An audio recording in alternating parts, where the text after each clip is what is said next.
ایک دور دراز کے گاؤں میں ایک ظالم بادشاہ حکومت کرتا تھا جس کا نام شاہ ظالم تھا۔ شاہ ظالم نہایت بے رحم اور خود غرض انسان تھا۔ وہ گاؤں کے لوگوں پر بیجا ٹیکس عائد کرتا، ان کی محنت کی کمائی چھین لیتا اور معمولی غلطیوں پر سخت سزائیں دیتا تھا۔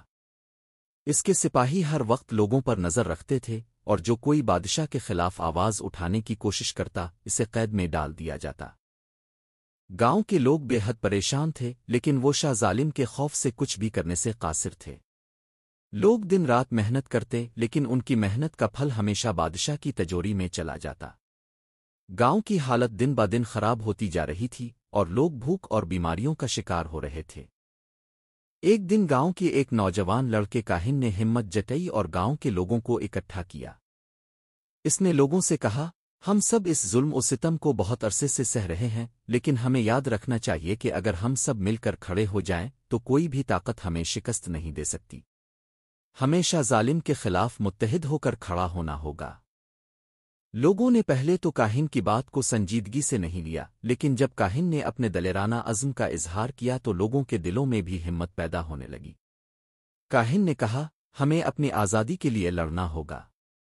ہمیں اس ظالم بادشاہ کے خلاف بغاوت کرنی ہوگی تاکہ ہماری آئندہ نسلیں آزاد اور خوشحال زندگی گزار سکیں۔ کاہن نے لوگوں کو ایک منصوبہ دیا کہ کس طرح وہ شاہ ظالم کے محل پر حملہ کریں گے۔ رات کے وقت جب سپاہی سو رہے ہوں گے، گاؤں کے لوگ چپکے سے محل کی طرف بڑھیں گے۔ کاہن نے کہا، ہمیں مل کر شاہ ظالم کو قید کرنا ہوگا تاکہ وہ ہمارے اوپر ظلم نہ کر سکے۔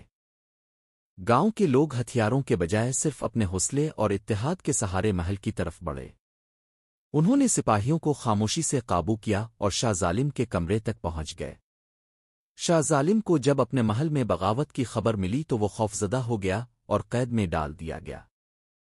گاؤں کے لوگوں نے شاہ ظالم کی حکومت کا خاتمہ کر دیا اور ایک نئی مجلس شورا قائم کی جہاں ہر کسی کی رائے کو اہمیت دی جاتی تھی۔ گاؤں کے لوگ آزاد ہو گئے اور خوشحال زندگی گزارنے لگے۔ اس کہانی سے ہمیں یہ سبق ملتے کہ ظالم کے خلاف آواز اٹھانے ضروری ہے، اور جب لوگ متحد ہو جائیں تو کوئی بھی ظالم حکمران ان کا کچھ نہیں بگاڑ سکتا۔